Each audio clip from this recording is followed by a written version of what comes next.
One question. Est-ce qu'il y a une question? Ou une demi-question. Même une demi-question. Yeah. I'm not sure I can answer. Je ne sais pas si je peux répondre, mais... mais s'il y a quelque chose...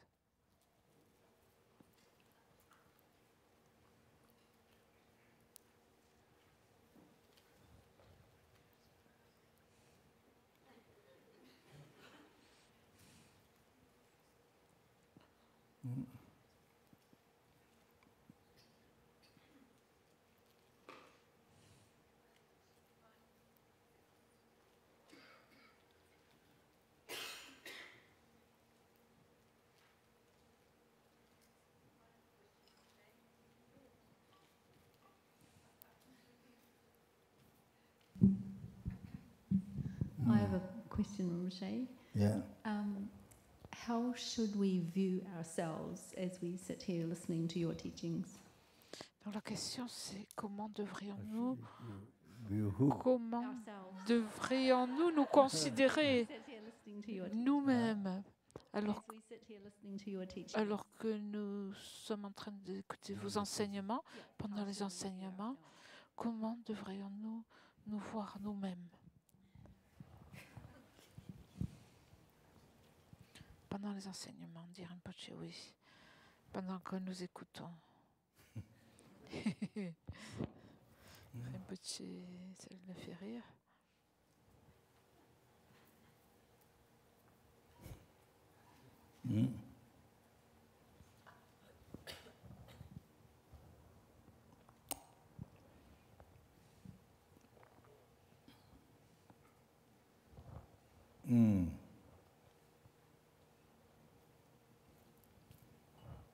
I think like Zen meditation. Je pense qu'il faut faire la méditation zen, comme une méditation zen. Like Zen meditation. La méditation zen.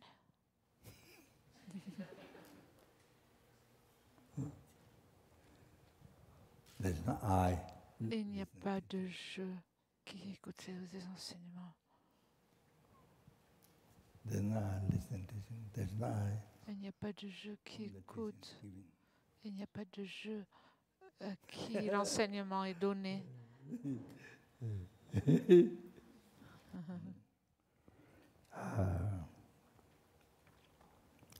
Pas d'enseignement, pas de je. If you are asking the question, when you listen teachings, si vous posez la question, what is the Lamrim course at the beginning? Quand vous écoutez les enseignements, comme il est dit dans le Lamrim au début, ce qui est dit dans le Lamrim au début, c'est très important d'écouter d'après le Lamrim. De cette façon, l'enseignement devient très utile et affecte votre esprit vraiment de cette façon. Rather,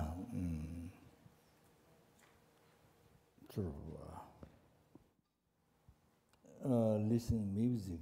Donc, au lieu d'écouter comme si vous écoutez de la musique,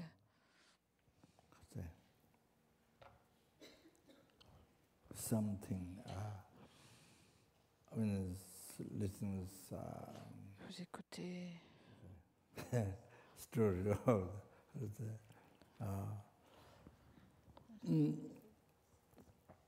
but nothing to do with your mind. Nothing related to Vous écoutez, mais il n'y a aucun rapport avec votre esprit. not like that. Ah non, ça y est. Ah. So, yeah, if you're asking that question, it's very important. So, Donc, au lieu d'écouter comme si vous écoutiez de la musique ou comme si vous écoutiez une histoire, mais qui n'a rien à faire avec votre propre esprit, rien qui soit en relation avec votre esprit. Donc, vous écoutez différemment, pas comme ça. C'est revenu, mais j'avais rien dans l'oreille. able to subdue Pendant your quelques mind, secondes, et puis c'est revenu. benefit your mind. Then that yourself is Donc, puisque vous posez la question, c'est très important. Mais ma mémoire, j'ai pas une bonne mémoire du côté du disciple pour que l'enseignement soit efficace, pour que l'enseignement puisse pour que l'enseignement puisse transformer l'esprit, et puis pour que l'enseignement puisse discipliner l'esprit, pacifier l'esprit, être bénéfique, il faut vous voir vous-même comme un patient, comme quelqu'un qui a une maladie chronique sérieuse. Pas pendant quelques mois ou pendant quelques années, pas comme ça. La maladie chronique de l'esprit vient de l'attachement, de la colère, de l'ignorance. C'est ça la maladie de l'esprit. Et aussi la pensée du chérissement de soi, etc. La maladie chronique de l'esprit, d'où toutes les souffrances sont issues, toutes les souffrances. La souffrance globale, les problèmes globaux de l'existence, les problèmes dans les pays, dans le monde, de la société, les problèmes de la famille, vos propres problèmes, tout vient de cette maladie chronique, cette maladie mentale chronique, comme je l'ai mentionné. Il y a une façon, en fait, il y a une façon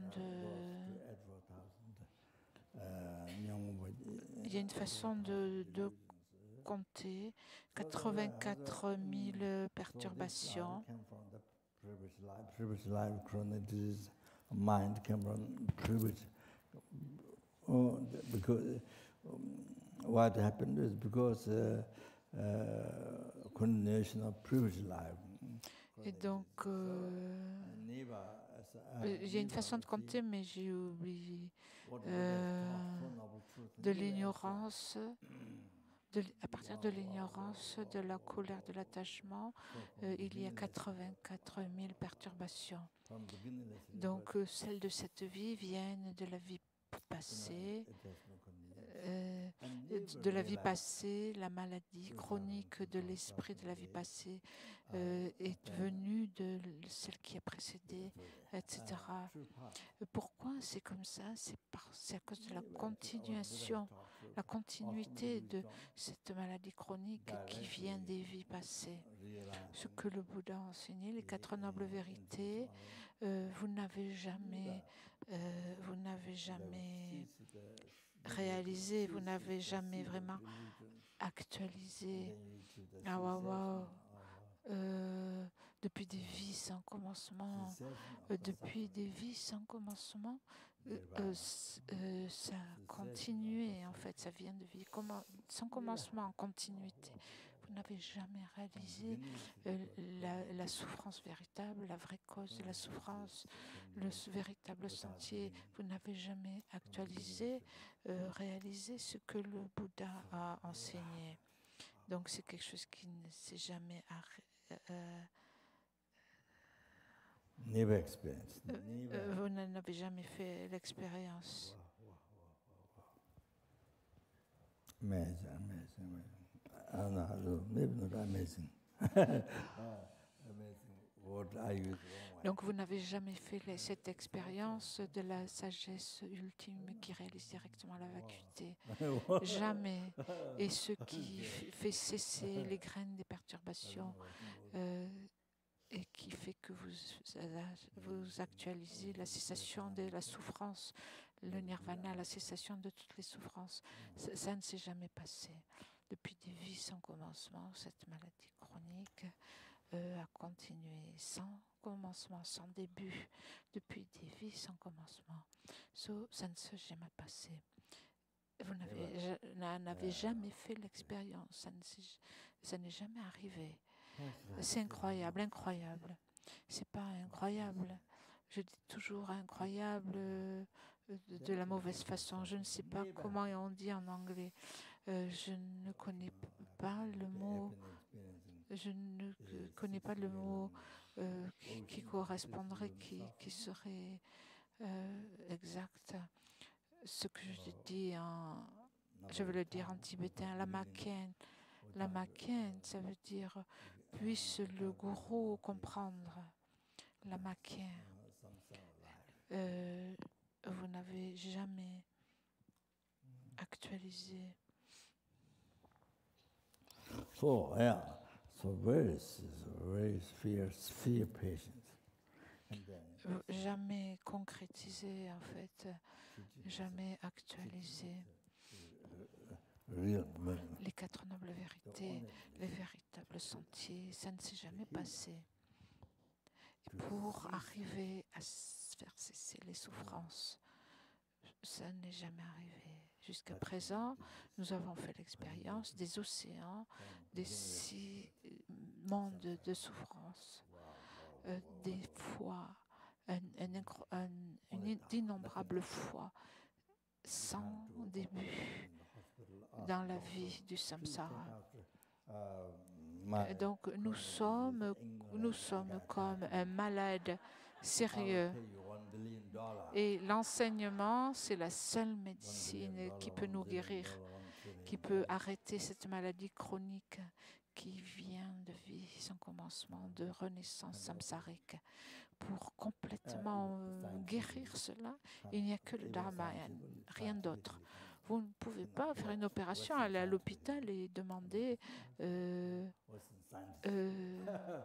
ne pouvez pas demander au médecin de vous opérer et d'enlever cette maladie clinique de l'attachement, de la colère, de l'ignorance. Je vais vous payer, je vais vous donner $1 million, $1 milliard, etc., etc. Même les scientistes occidentaux, ils ne peuvent pas faire ça. Tous les scientistes, tous ensemble, vous vous prosternez 3 fois, vous faites 100 000 prosternations et vous les priez, s'il vous plaît.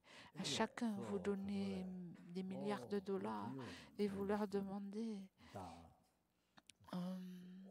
d'enlever cette ignorance, cette pensée du chérissement de soi, cette pensée égoïste. Impossible. Vous ne pouvez pas faire ça. La véritable médecine, le véritable traitement, c'est le Dharma. C'est la seule traitement c'est le seul traitement qui peut guérir cela. De façon à ce qu'il soit impossible d'en refaire l'expérience. Et donc, l'ami vertueux est comme un docteur. L'ami vertueux est comme un docteur qui vous donne le médicament, qui vous donne le traitement, et le traitement lui-même est le dharma, c'est l'antidote, et qui vous donne, qui vous apporte en fait tous les différents niveaux de bonheur du dharma, tous les différents niveaux. Donc, sans parler, bien sûr, sans aucun doute, vous recevez aussi les bonheurs de cette vie, le bonheur des vies futures, le bonheur ultime, la libération complète, totale des océans de souffrance du samsara. et le bonheur sans égal, la cessation totale des obscurcissements et la totalité de toutes les réalisations. De toutes les réalisations. Donc, je vous ai expliqué ça, j'ai expliqué ça en bref, de façon brève, mais à l'intérieur de ce que je viens de dire, il y a tellement de différents niveaux de bonheur à l'intérieur de ces sentiers. C'est incroyable. En réalisant samatha, le calme mental, learning donc en réalisant le calme mental, en réalisant la vue supérieure, en réalisant les bhumis, c'est-à-dire les différentes terres, le sentier de la vue juste, le sentier de la vision, le sentier de la méditation, le sentier qui est au-delà de l'apprentissage. C'est tout ça, ça n'est pas connu en Occident, mais je pense, comme sa sainteté, le Dalai Lama a discuté pendant des années, et donc il a donné une introduction à ce qu'est l'esprit et à toutes ces choses fondamentales un peu. Et donc ils découvrent, ils apprennent, les scientifiques. Le meilleur docteur, c'est l'ami vertueux qui révèle le dharma, qui vous donne le traitement. C'est le meilleur docteur. Et donc, si vous avez les trois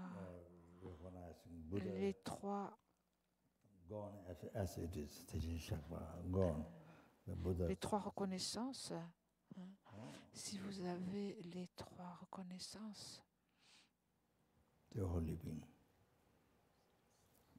c'est-à-dire que si vous écoutez les enseignements avec ces trois reconnaissances, alors les enseignements que vous écoutez vont être bénéfiques à votre esprit. Aussi, donc, une de ces reconnaissances, en fait, c'est que les enseignements du Bouddha durent pendant longtemps. Une, c'est reconnaître le Bouddha. Reconnaître le Bouddha, quoi. Le Bouddha qui est déjà parti, le Bouddha est parti, mais le reconnaître comme un être saint, parce qu'il n'a aucun concept erroné. Il a terminé tout pour toujours. Et donc, dans ce sens, c'est un être saint.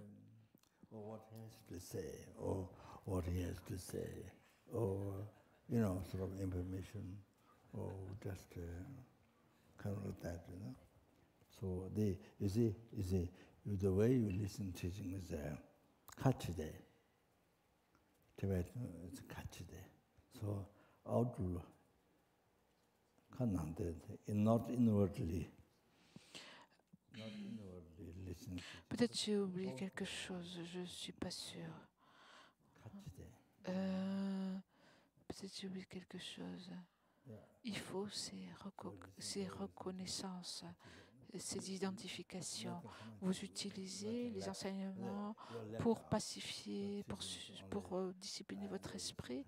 Sinon, les enseignements, c'est juste ce qu'il a dit. C'est juste comme une information. Vous écoutez les enseignements pas sans y réfléchir à l'intérieur. Donc il y a un terme tibétain, kachode. Kachode, en fait je ne sais pas ce que ça veut dire en tibétain, et donc ça veut dire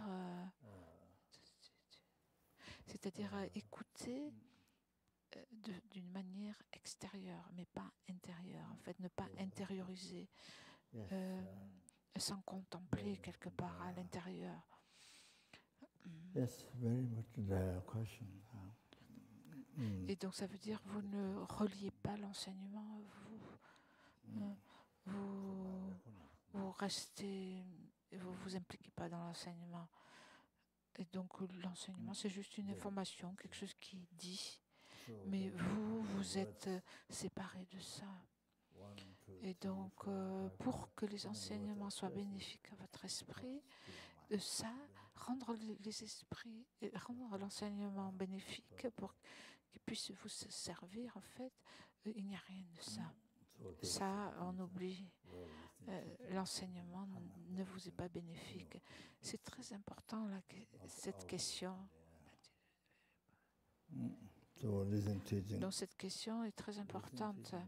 Donc, en reconnaissant cela, et donc tous les mots 1, 2, 3, 4, 5, tous les mots qui sont exprimés vont aider votre esprit, vont être bénéfiques.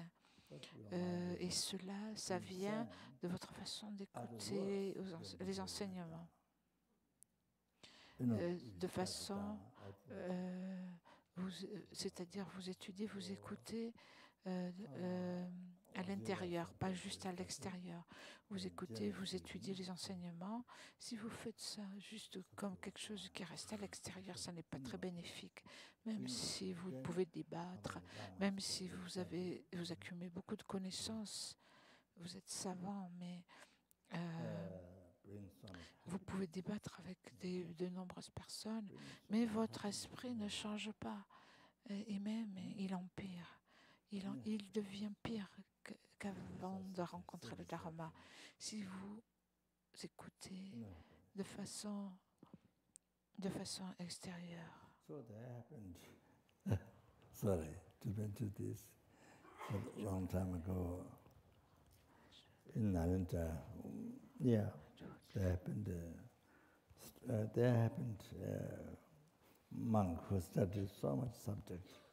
When they learned geshes, from learned geshes, so many Lama Tsongkhapa teachings, very, very important, like Tangal Leshing, the definite interpretation, the good explanation, and many other. Donc, si vous écoutez tout ce que vous entendez, en fait, tout ce que vous entendez généralement, c'est pour pacifier votre esprit. Il faut écouter intérieurement et l'appliquer. Et donc ça vous apporte tellement de bonheur.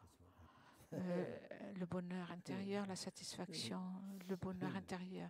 Une fois, je suis désolée de le mentionner cette histoire, mais il y a très longtemps, en Nalanda, il y avait un moine qui avait étudié de nombreux sujets de geshe très éduqués, très savants. Les enseignements de Lama Tsongkhapa comme Drange, Lekshe Ningpo, l'interprétation, les enseignements interprétatifs et de sens interprétatif et de sens définitif. Il avait entendu tellement d'enseignements, mais il disait que le bouddhisme tibétain ne lui avait pas apporté le bonheur.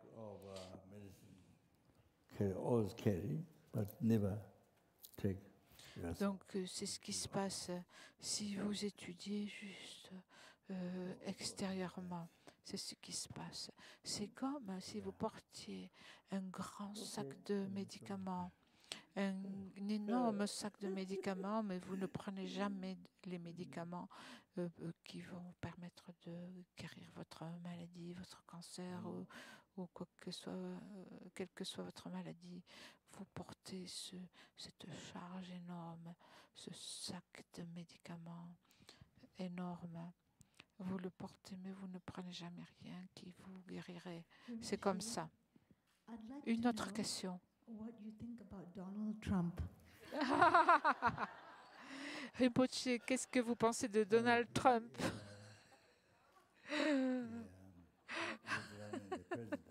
Ah oui, il est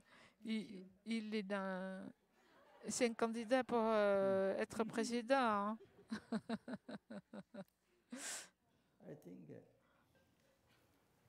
I think American people.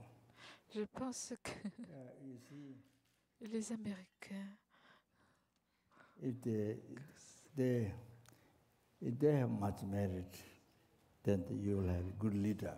Je pense que si vous avez des mérites, vous aurez un bon un bon président. You will have leader can bring out infection. Can bring out infection. Donc, vous aurez un bon dirigeant si vous avez les mérites. Et si vous n'avez pas les mérites, vous allez avoir un dirigeant qui va amener beaucoup de maladies, des infections. Il va créer des... c'est comme créer beaucoup de...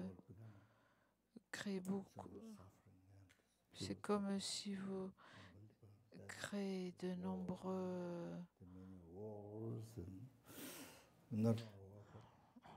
Vous créez de nombreux... de nombreuses plaies, de nombreuses blessures, de nombreuses lésions, de l'infection partout. Le sang sort, le sang coule, le pue. Le pays est tellement en souffrance. Les gens souffrent de façon incroyable. Et puis la guerre, de nombreuses guerres. Pas simplement la guerre, mais de nombreux problèmes. Le problème avec le feu, le vent, l'eau, les tremblements de terre, les tsunamis. Sans parler de la guerre, les maladies, de nouvelles maladies qui se propagent, tellement de gens qui meurent, de nombreux dangers qui viennent des actions des gens, de l'esprit des gens, de l'esprit incontrôlé. Tout dépend. Si les gens ont beaucoup de bon karma, beaucoup de mérite, alors ils auront un bon dirigeant. Si vous avez un bon dirigeant, alors vous avez la paix dans le monde, pas simplement en Amérique, mais à l'extérieur aussi, dans les autres pays. Je pense qu'il y a très longtemps, je ne sais plus combien d'années, mais la reine d'Angleterre était Pelham Lamo. Très très longtemps, il y a de nombreuses années, la reine Victoria était la Pelham Lamo. C'est ce qu'a dit mon gourou Kyabje Serkan, Senchab Rinpoche, la reine Victoria. Donc, avec un spectre, avec un diamant. C'est en France, au musée. Rinpoche a été voir dans un musée et à sa main, elle avait comment on appelle ça, un bâton avec un diamant. Et à ce moment-là, elle dirigeait l'Angleterre, pas simplement l'Angleterre, mais tellement d'autres pays. Et ces pays, et donc l'Angleterre et aussi de nombreux pays étaient en paix à cette époque. C'est ce que Rinpoche a dit.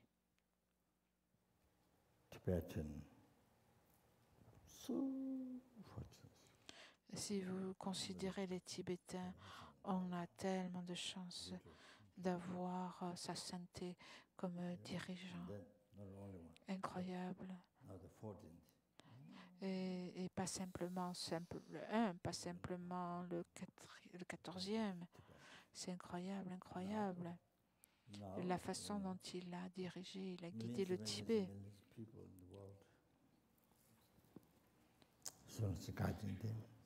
Maintenant, sa sainteté, il guide des millions de personnes dans le monde. Et sa sainteté les guide. Et c'est comme ça qu'il apporte la paix et le bonheur. Sa sainteté, Chenrezig les guide.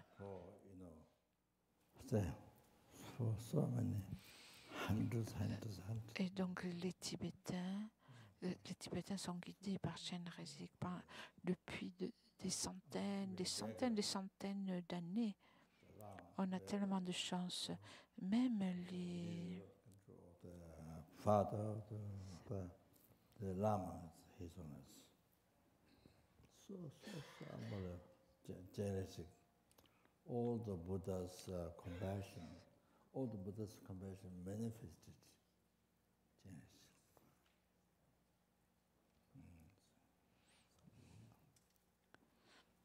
So, not only Buddhist, Donc,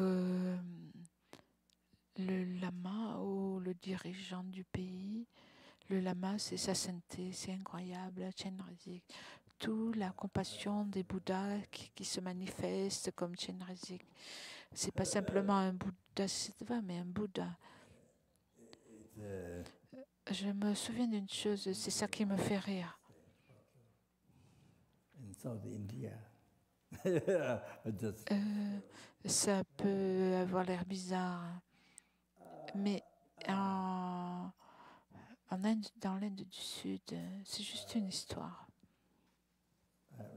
so many years ago, Il y a très longtemps, de nombreuses années, sa sainteté est partie. Sorry, I'm telling this story. Je suis désolée de vous dire cette histoire, de vous raconter cette histoire. In the toilet, you see. Donc, dans les toilettes,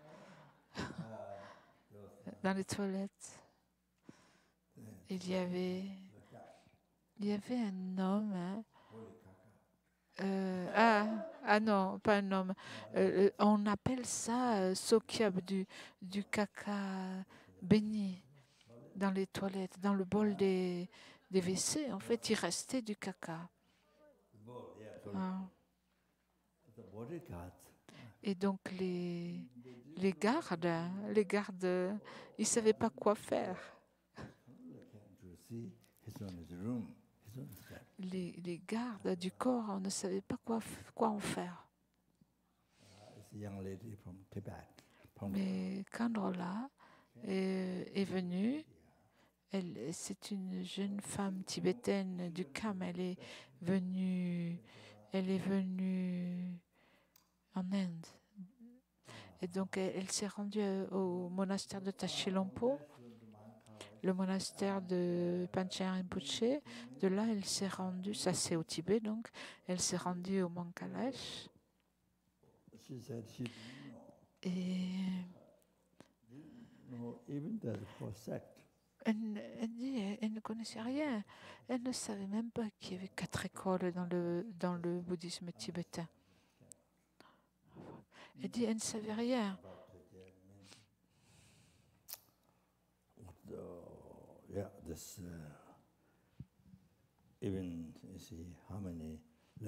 Mais quand elle est arrivée au Mont Kalash, quand elle est arrivée au Mont Kalash, elle connaissait beaucoup de choses et aussi elle était au courant en ce qui concernait Doggyal. Donc c'est le protecteur, donc sa sainteté qui prend soin de nous continuellement. Demande de ne pas pratiquer. Et combien de personnes en fait critiquent sa sainteté et écrivent même des livres sur sa sainteté. Et donc sa sainteté toujours explique en fait. Whatever people criticize, say, just continuously explain us. Donc sa sainteté, en fait, même si great danger now and future lives. Donc constamment, en fait, constamment, sans cesse, sa sainteté continue à expliquer. Même si les gens critiquent, Et donc, j'ai remercié sa sainteté Dharamsala il y a quelques années, il y a 3 ans. Au nom du monde, j'étais un peu... au nom du monde, c'était un peu prétentieux, mais au nom du bouddhisme tibétain, au nom des Tibétains, j'ai remercié sa sainteté. Parce que même s'il y a des gens qui critiquent sa sainteté, ils continuent à nous dire, à nous prévenir du danger, à nous avertir du danger maintenant et dans les vies futures. Il nous protège de cela. Et donc, je n'en dirai pas plus. Kandrola a eu une expérience incroyable au Mont Kailash. Donc, puisque j'ai commencé à en parler, il faut que je dise une chose pour les étudiants les plus anciens. Je dirais que ces personnes, la plupart des gens qui parlent de Dogen, ils ne savent pas.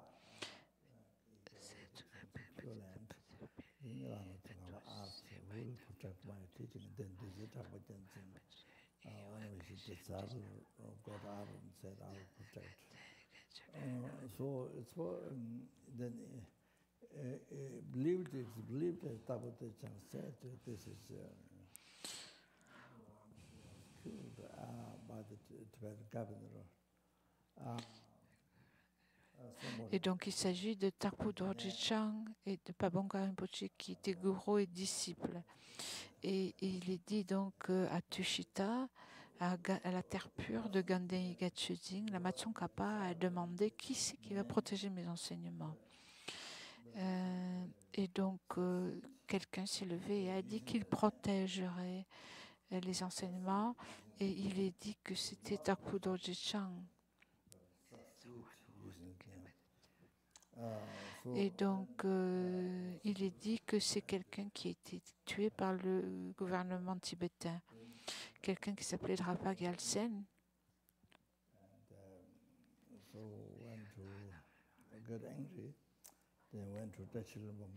Donc, quelqu'un est mort par suffocation, et je pense qu'il s'est mis en colère, et il s'est rendu à Tashilhunpo au monastère de Tashilhunpo. Donc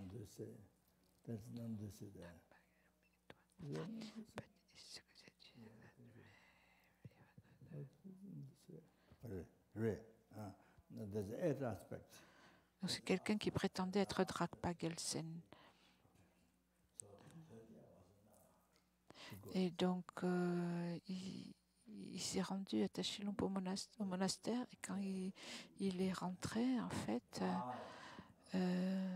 il y a 8 Namtose comme objet de refuge à Tashilhunpo. Namtose, c'est Vajravana, c'est un des protecteurs. Je pense que c'était Namtose, 8 aspects qui étaient disposés dans Tashilhunpo, qui protégeaient Tashilhunpo. Et Dogen n'était pas autorisé dans le monastère. Et donc, c'est vraiment une question. Pourquoi Dogen n'était pas autorisé dans le monastère de Tashilhunpo? Il n'était pas autorisé donc à entrer dans le monastère, et c'est-à-dire que les 8 protecteurs qui étaient allés au-delà, donc 8 protecteurs éveillés, ne le laissaient pas rentrer. Il n'était pas autorisé à rentrer. Et donc cette personne, il s'est rendu dans un monastère Sakya. Pardon, j'ai oublié, c'était pas un monastère Sakya, je me souviens pas. Donc il est allé à Dakshen, et il a offert une petite torma à Dorgyel. Il ne lui a pas demandé de partir, une petite torma. Kandrola, quand ça s'est rendu au Mont Kailash, parce qu'elle est complètement libérée, pas comme nous, elle s'est rendue à la pure terre de la Matsongkhapa, la terre pure du Bouddha Maitreya pour demander à Tapu Doji Chang, qui était là, qui enseignait les centaines de Dakini, et Tapu Doji Chang, c'est qu'il n'avait pas dit ça. In that text, Aussi, sa sainteté a reçu sa sainteté a reçu des collections d'enseignements de Tapu Doji Chang. Et dans ces textes, rien n'est mentionné en ce qui concerne Tapu Doji Chang. Et donc, ça prouve que c'est faux, ça prouve que c'est complètement faux. yeah, okay. So, just about finished. Donc, je vais en terminer. Donc, Kandrola est venu à Dharamsala pour protéger sa sainteté et aussi pour que tous les souhaits de sa sainteté soient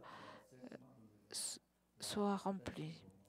C'est pour ça qu'elle est venue à Dharamsala, pour protéger sa sainteté. Donc, elle faisait la circumambulation d'un monastère. Elle a vu, oui, ça doit être donc à Tashilhunpo, je crois, au Tibet. Alors qu'elle était au Tibet, elle a vu Milarepa, alors qu'elle circumambulait le monastère de Tashilhunpo. Il était assis sur une pierre, elle a vu Milarepa, le même aspect. Donc Milarepa lui a donné un peu d'argent pour prendre le bus pour aller en Inde. Enfin, il lui a donné de l'argent et il lui a dit c'est pour aller en Inde. C'est comme ça que ça s'est passé.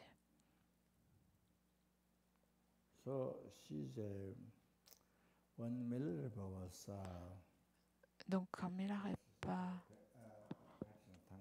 pratiquait le tantra, avant d'atteindre l'éveil, il y a la conduite tantrique. Juste avant d'atteindre l'éveil, il y a une conduite tantrique.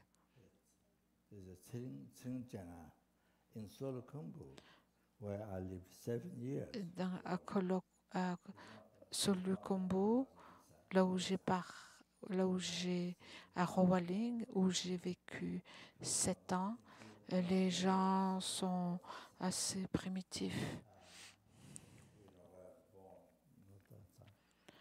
Ils sont différents de l'autre côté, là où je suis née. L'autre côté, les gens sont donc à Rowaling, les gens sont moins intelligents.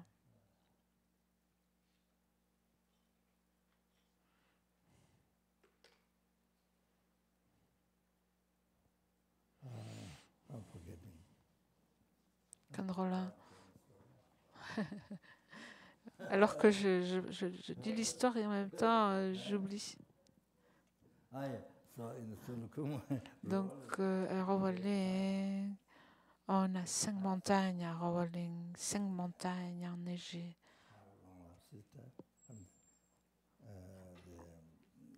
Donc Rinpoche dit les noms. C'est Tsering Chenga, les 5 sœurs qui sont des protecteurs. Et donc j'ai entendu dire qu'il y a 5 lacs de couleurs différentes. C'est ce que les gens disent, j'y suis pas allée.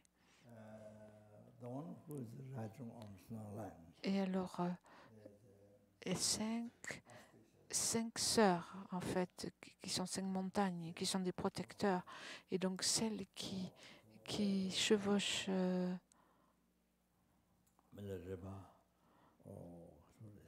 et donc, qui chevauchent... on ne sait plus qu'est-ce qu'elles chevauchent. Sur un animal, en fait. Elle s'appelle la longue vie de bon augure.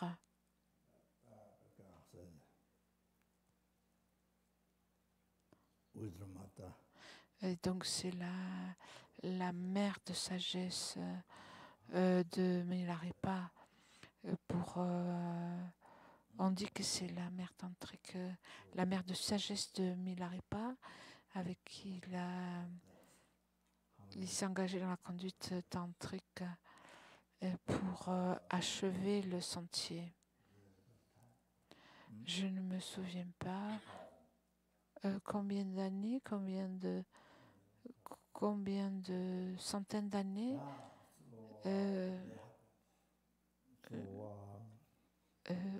dans le passé a vécu Milarepa. 1000 ans. Donc c'est ce qui s'est passé. La connexion, c'est celle-là. Sa connexion avec Milarepa, c'est ça. Il y a longtemps. Donc c'était la connexion de Milarepa de Kandrola avec Milarepa. Donc de toute façon, elle était en Inde, dans le sud de l'Inde. Pour reprendre l'histoire du sud de l'Inde, elle est venue voir la chambre de sa sainteté après que sa sainteté soit partie.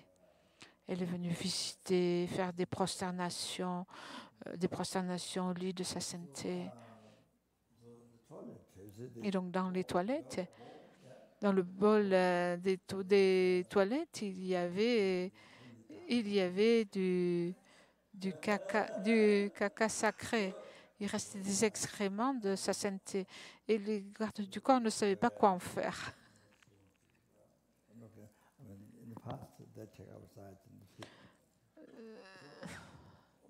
Dans le passé, il l'aurait pris et il l'aurait mis dans les champs. Kandrela, elle l'a pris et elle l'a mangé.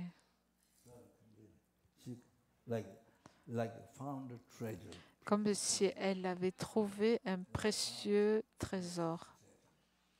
Elle a trouvé un précieux trésor. Un trésor précieux. Elle l'a pris et elle l'a avalé.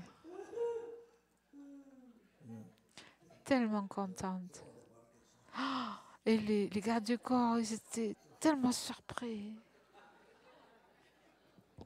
Tellement surpris. Elle m'a raconté l'histoire.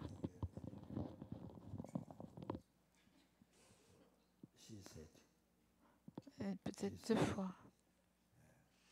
Elle a dit, sa sainteté est un vrai Bouddha. Sa sainteté est un vrai Bouddha. Et c'est ce qu'elle nous a dit. Elle a trouvé un trésor sans hésitation parce que les gardes du corps étaient tellement surpris. Ils ne voient pas, elle a dit, ils ne voient pas sa sainteté comme moi je le vois.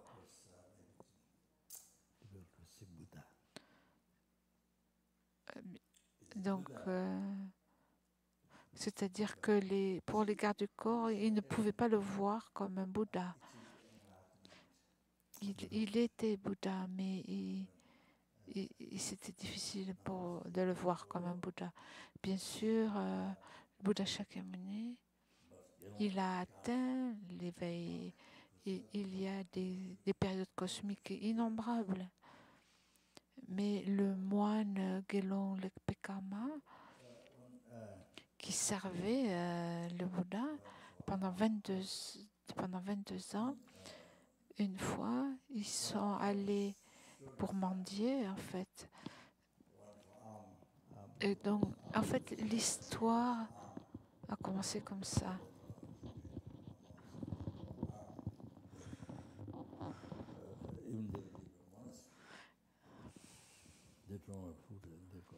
En fait, ça s'est passé comme ça. Le Bouddha est sorti pour mendier sa nourriture. Et donc, tout ce qui le suivait, tout son entourage est sorti pour mendier la nourriture. Parce que dans les monastères, on ne fait pas à manger. Ils sortent pour trouver leur nourriture. De cette façon, c'est une façon de pratiquer le contentement. Et c'est une façon aussi de ne pas accumuler beaucoup de choses matérielles, de la nourriture.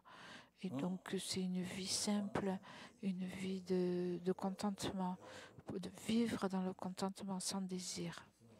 Donc, il y avait une famille, et dans la famille, il y avait une fille. Je ne sais plus son nom.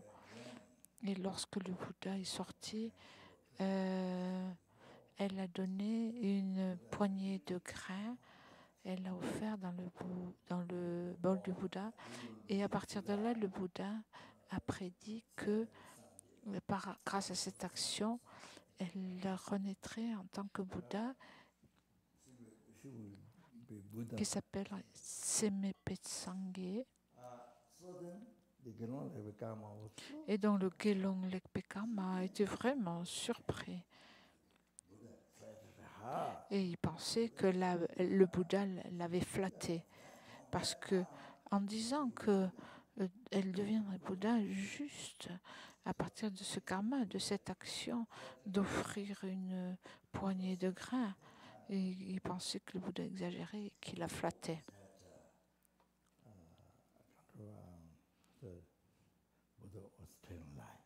Et donc, à partir de là, il pensait toujours que le Bouddha mentait.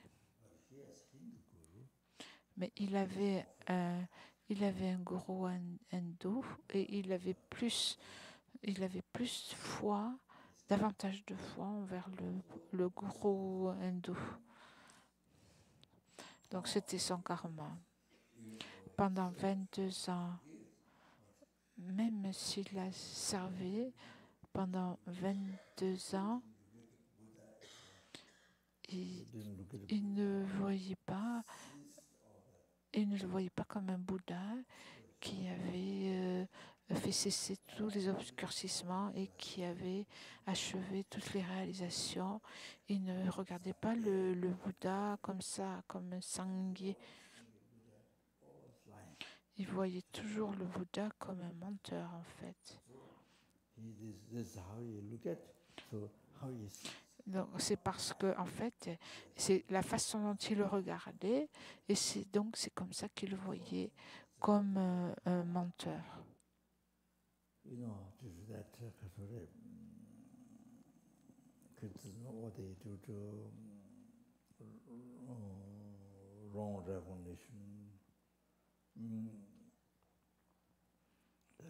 Et donc, il avait une reconnaissance fausse, en fait, du Bouddha.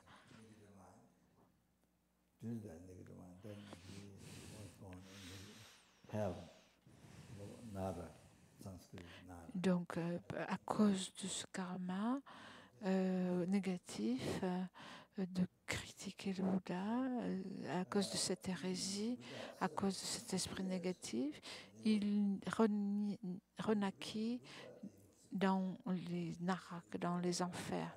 En sanskrit, on dit narak. Et c'est là qu'il est né.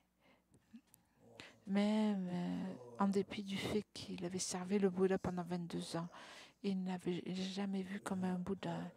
Il l'avait vu comme un menteur. Il avait davantage de foi dans son maître hindou.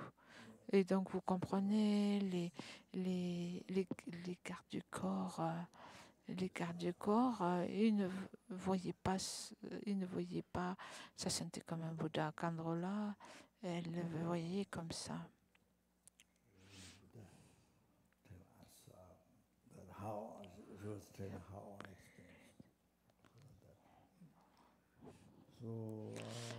Donc Kandrola le voyait complètement comme un Bouddha. C'est pour ça qu'elle a avalé les excréments de cette façon. Elle racontait sa propre expérience.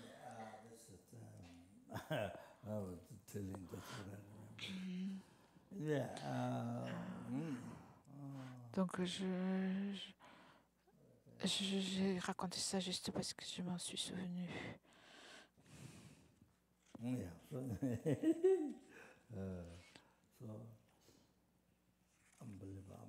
C'est incroyable, incroyable, incroyable. Les mérites.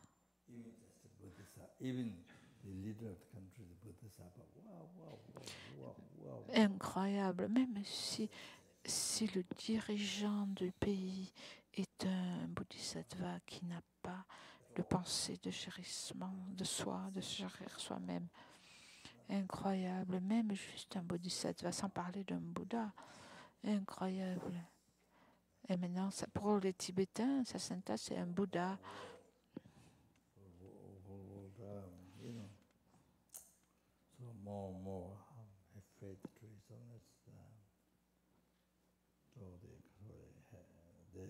More and more people recognize, have great understand wisdom and compassion to all living beings. More and more people come to know, feel. So even though Tibet lost. Et donc, les Tibétains ont ce karma spécial. Et maintenant aussi le monde entier, en fait, de plus en plus, a foi dans sa sainteté. Et il y a de plus en plus de personnes qui le reconnaissent comme quelqu'un qui a beaucoup de connaissances, une sagesse, la compassion pour tous les êtres. De plus en plus de gens en viennent à le reconnaître de cette façon, à penser de cette façon. Même si le Tibet a été perdu, on a perdu le Tibet.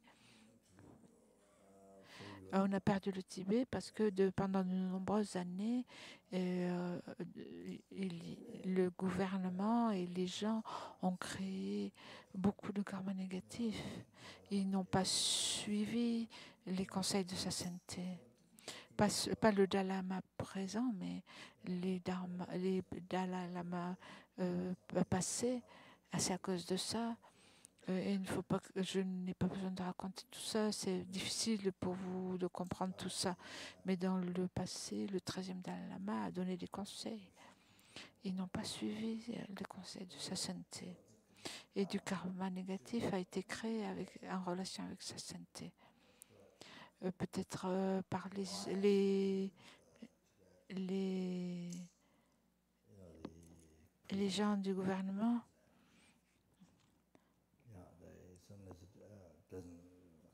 Ask independence, but they ask middle way.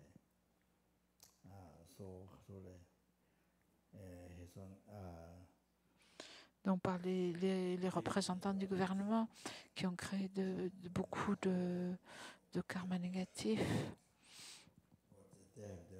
pendant longtemps, il y a longtemps et pendant longtemps. Et c'est pour ça que c'était difficile pour le Tibet de garder sa liberté. Sa sainteté ne demande pas pour l'indépendance, mais il demande pour une autonomie. Il demande, il suit la voie du milieu pour pouvoir vivre dans votre pays,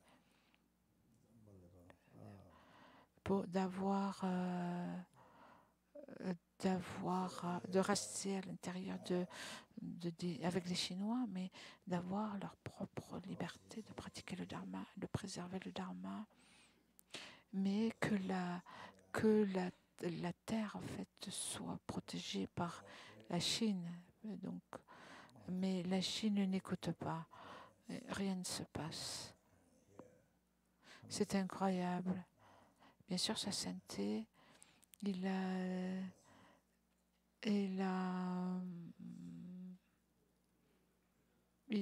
établit la démocratie pour les Tibétains. Combien d'années cela fait-il? Je ne sais pas. Combien d'années que sa sainteté a établi la démocratie. Sa sainteté n'est plus le dirigeant, le chef politique en fait. Il y a un président, un premier ministre. Voilà, il y a un premier ministre qui dirige les Tibétains. Sa sainteté ne s'occupe plus de politique. Mais au Tibet, en fait, même si le Tibet était dirigé par une seule personne, mais c'est un Bouddha ou un Bodhisattva qui a aucune pensée de se gérer soi-même, qui ne chérit que les autres, que les êtres, et qui chérit le peuple, qui ne se chérit pas lui-même. Dans un pays dirigé par un Bodhisattva ou par un Bouddha, waouh, vous imaginez ça? Même si c'est une personne, mais si c'est quelqu'un qui est complètement pur, quelqu'un complètement pur, qui ne cherche pas le pouvoir, qui ne s'occupe pas de sa réputation. Il y a tellement de pays qui ont tant de problèmes, ils se battent entre eux. Les populations aussi se battent, il y a des guerres et les autres pays qui aident un des partis, un côté, les autres aident les autres, comme en Syrie. Il y a tellement de gens qui souffrent, qui sont tués, des centaines, des milliers. Mais si c'est dirigé par une seule personne qui est Bodhisattva ou Bouddha, alors il ne chérit que les êtres. Il n'apporte que le bonheur, sans aucune erreur. Il guide les êtres sans aucune erreur.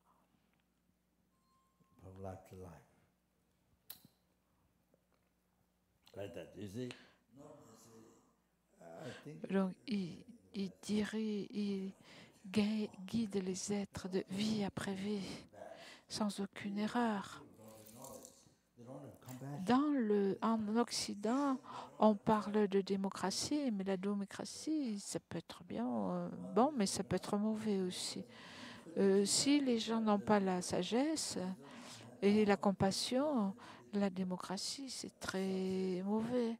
Et si une personne dirige, mais n'a pas la sagesse du Dharma, si cette personne a la pensée de gérer soi-même, et donc il n'y a que des choses mauvaises qui vont arriver. Et c'est ça qu'on voit dans le monde, tellement d'erreurs. S'ils n'ont pas le Dharma, la compassion, donc en Amérique, aux États-Unis, en Amérique, il faut que les gens accumulent de nombreux mérites pour avoir un bon dirigeant. Sinon, c'est très difficile.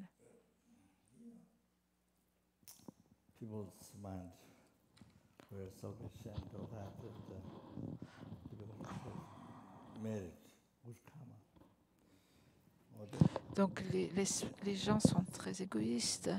C'est difficile de créer des mérites, du bon karma. Et donc, ils vont choisir pas celui qui est le plus bénéfique, mais pas celui qui est le plus humble, qui est le plus bénéfique.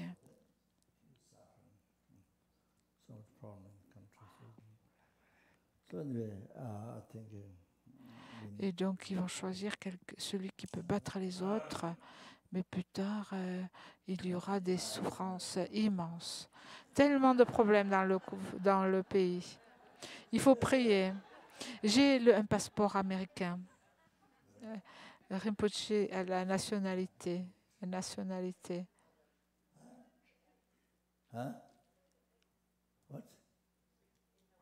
Je pense qu'il faut voter.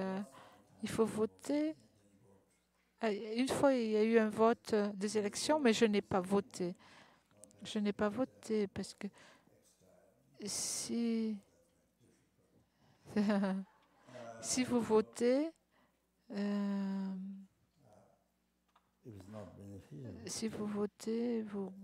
on vous donne quelque chose en plus, je ne sais pas. Mais je ne sais pas si... si vous votez, vous donnez une voix à une personne. Je ne sais pas si ça m'a vraiment fait vraiment une différence. Donc, je n'ai pas voté. Si ça n'est pas bénéfique, je n'ai pas voté pour, je n'ai voté pour personne. Ok, ça c'est terminé.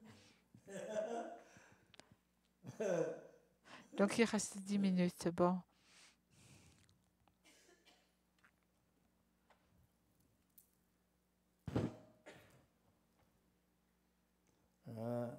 Just start. Donc je vais commencer.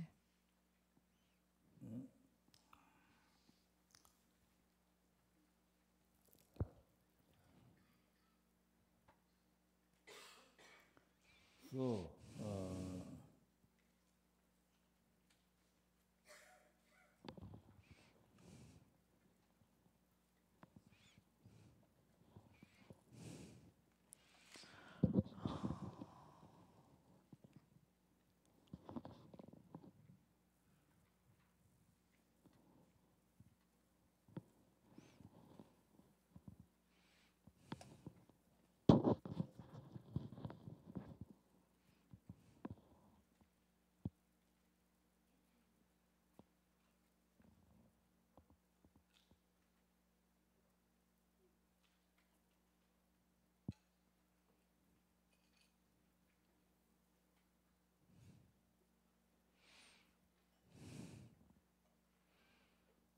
so you see,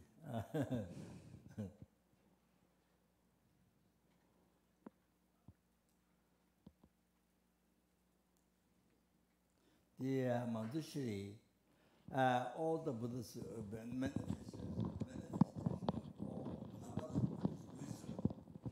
Donc Manjushri, qui est la manifestation de la sagesse des Bouddhas innombrables. Et donc Lama Tsongkhapa a fait la requête. Lama Tsongkhapa a fait la requête à Manjushri. Il lui a demandé en fait comment réaliser l'éveil, la cessation de tous les voiles et l'achèvement de toutes les réalisations. Donc pour réaliser cela, l'éveil, comment faire? Et donc Manjushri a dit que la façon de faire cela, une pratique, c'est de purifier les obstacles. The full enlightenment when the pills happiness, Buddhahood, the Sangye. Donc Manjushri a dit que la façon de faire, c'était de purifier les obstacles qui empêchent la réalisation du sentier gradué, qui permet d'atteindre l'éveil sans pareil, la bouddhéité, la cessation complète des voiles et des obscurcissements et l'achèvement de toutes les réalisations, les obstacles, donc de purifier les obstacles. So forth, so forth.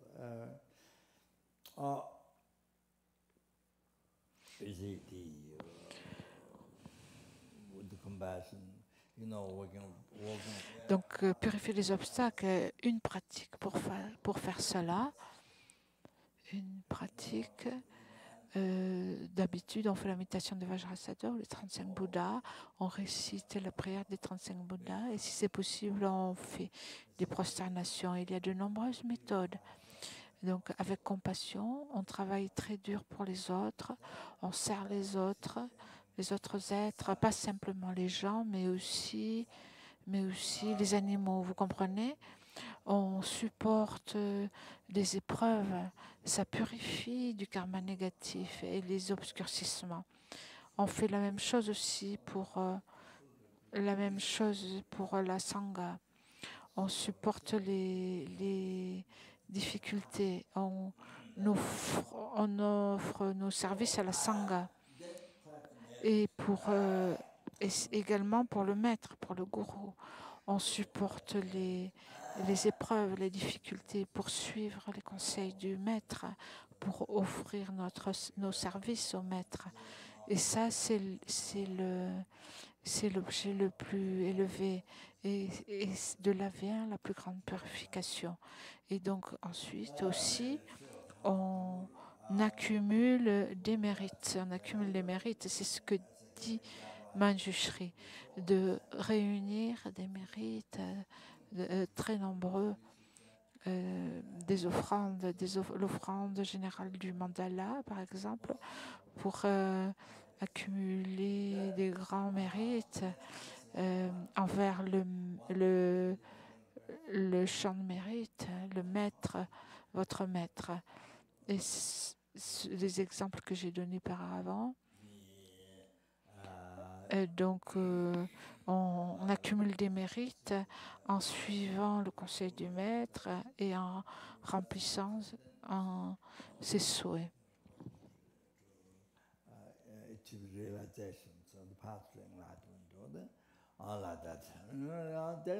You see,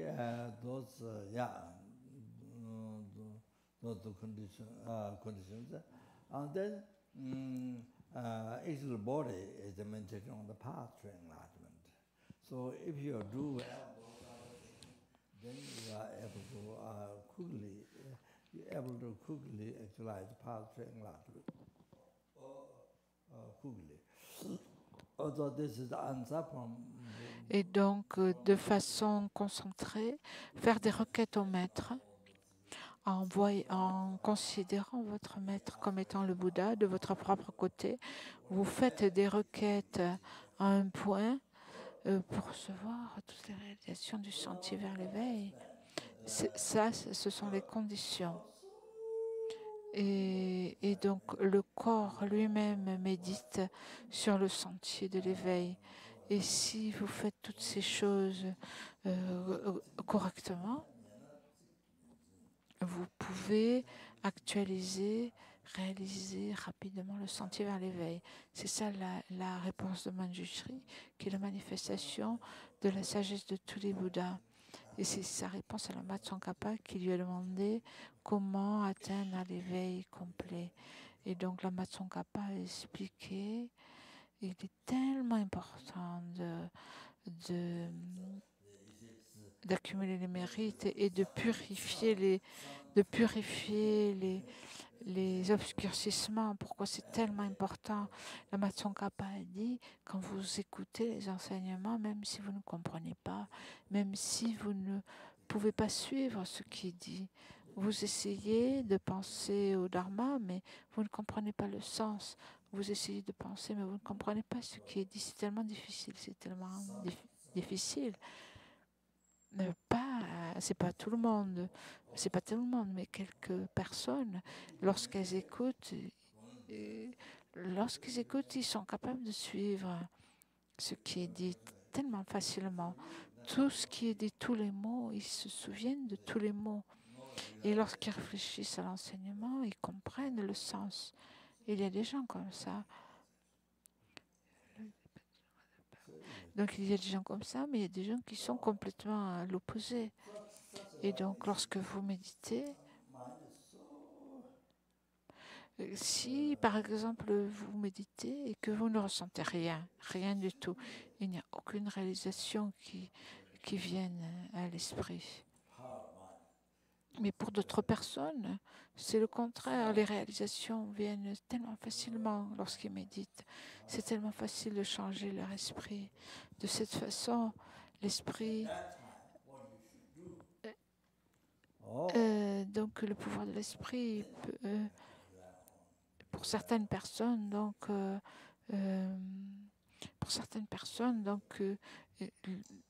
leur esprit n'a aucun pouvoir.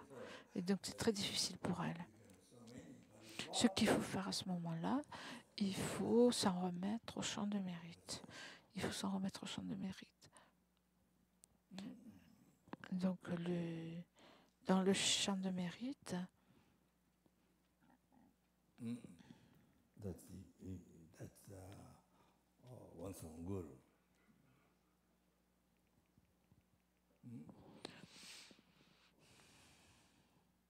donc, quand on parle du champ de mérite, il peut y avoir beaucoup de figures dans le champ de mérite. mais ils font tous un. Ils font tous un, c'est-à-dire qu'ils sont tous un avec votre maître, votre propre maître. Le gourou Bouddha Shakyamuni, les gourous indirects, Manjushri, le Bouddha Maitreya, les lamas de la lignée, etc. Les lignées des enseignements vastes, les lamas de la lignée, des enseignements profonds, tous les pandits, les érudits, lama Atisha, les Geshe Kadampa, les 3 différentes lignées des Kadampa, les Chungpawa, c'est-à-dire la lignée des Écritures, les Lamrimpa, ceux qui suivent les conseils, la Matsongkhapa, la tradition des nouveaux Kadampa de la Matsongkhapa qui a débuté avec la Matsongkhapa. Donc, de cette façon, tous les maîtres directs et indirects, les déités de différents types de tantra, kriya, charya, yoga, manutara, yoga tantra. Donc, toutes ces figures, tous ces Bouddhas en fait, tous ces Bouddhas aussi de Léon, de la période cosmique fortunée, les 1000 Bouddhas, les Bodhisattvas, les 8 Bodhisattvas et les Aras, les réalisateurs solitaires, et aussi les Aras auditeurs, et tous les Dakas, les Dakini, les protecteurs du Dharma, tous ceux qui sont dans le champ de mérite en fait. Tous ceux donc les protecteurs du Dharma qui sont libérés du samsara, qui sont passés au-delà du samsara. Donc, il peut y avoir d'innombrables figures ou personnages. Rinpoche ne dit pas le nom, d'innombrables. Ils sont innombrables dans le champ de mérite. Mais ils sont tous inclus dans le maître. Le maître, c'est le maître qui se manifeste comme d'innombrables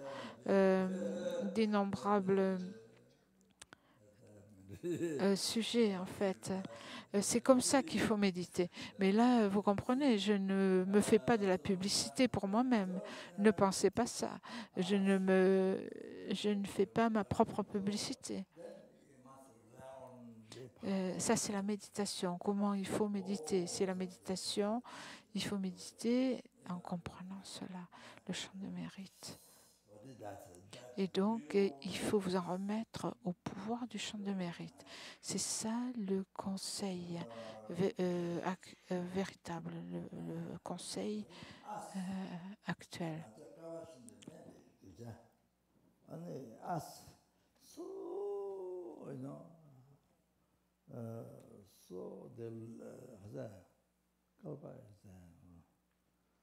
Our category fortune so low. So low. Object was subdued.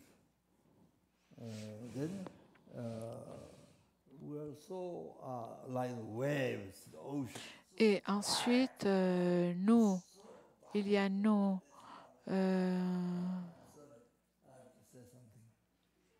Nous, les êtres qu'il faut discipliner, et nous sommes comme les vagues de l'océan violent. Nous sommes si médiocres. Donc, désolé, il faut que je vous raconte une histoire. Quand j'étais à New York, j'ai pris le bateau. Ces bateaux, il y avait beaucoup d'eau qui remuait d'ici et là.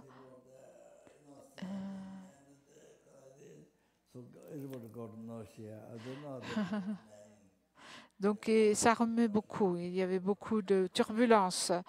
Et donc, je suis restée dehors. Je ne suis pas rentrée. Je suis restée sur le côté un petit peu, ça allait. Mais il y a des gens qui ont vraiment été malades. Ils avaient la nausée. Je ne sais pas la personne qui s'occupait du bateau, mais les autres, ils avaient vraiment la nausée. Et j'ai remarqué que j'ai remarqué que si le bateau va lentement, ça va mieux, mais il allait très vite.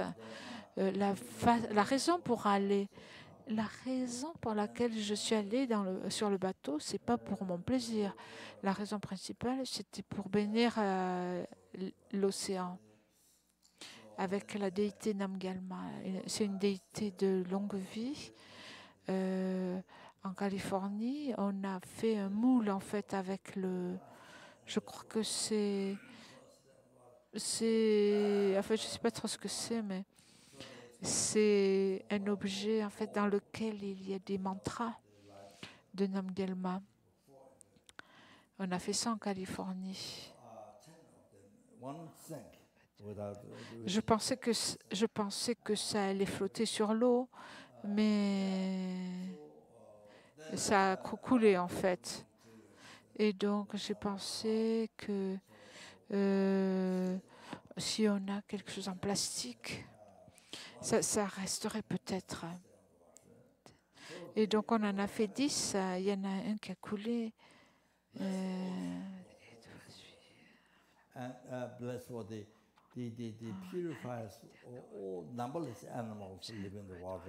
Et donc ils ont mis ces mantras, finalement il y en a 10 qui ont coulé, mais il y en a un qui est resté sur l'eau.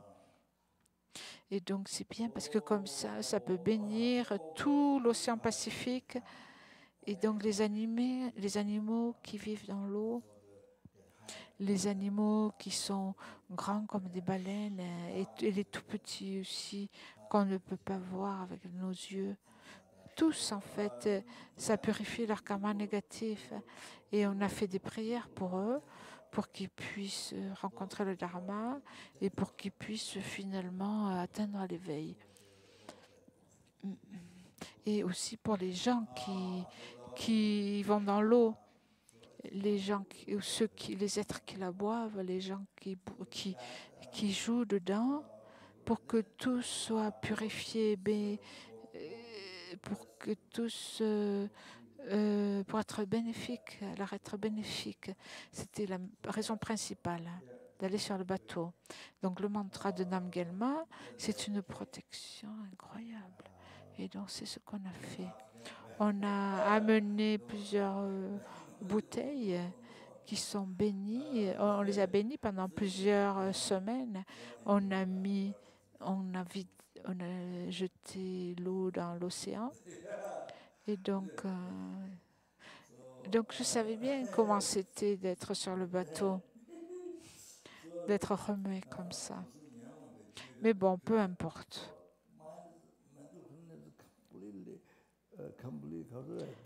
L'esprit, le continuum mental est tellement perturbé par les 3 poisons de l'esprit, l'ignorance, la colère, l'attachement, tellement perturbé.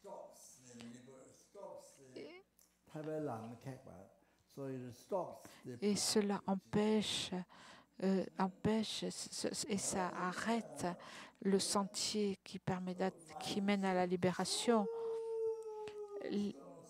L'esprit est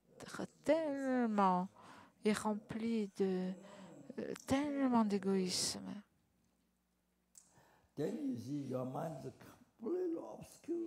Et donc votre esprit est complètement obscurci.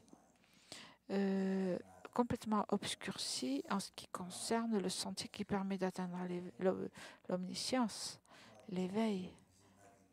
Vous ne voyez rien. L'esprit complètement obscurci, c'est l'obscurité. Comme lorsque dans la nuit, vous ne voyez même pas les étoiles.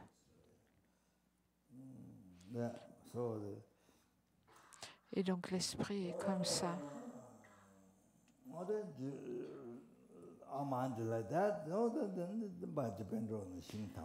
Et donc notre esprit est comme cela, et indépendant du champ de mérite sacré, en purifiant les obscurcissements, en vous en remettant au champ de mérite sacré. Et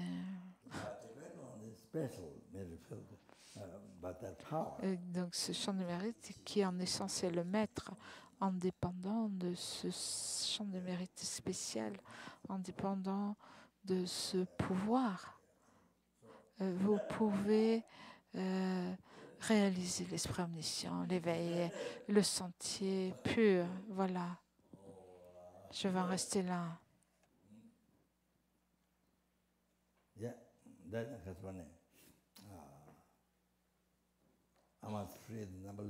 Je dois libérer les êtres innombrables des souffrances du samsara et les amener au bonheur sans pareil de l'éveil. Et donc, je dois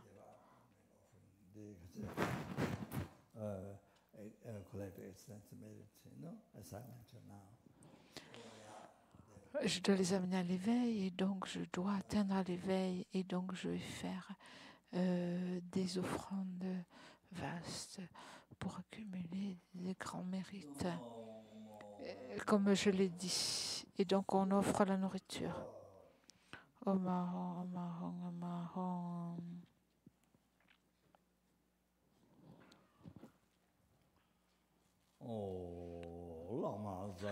Lama Chote Shin Lama Gedun Gijepo Lama Te Lama Nam Lashepa Bo.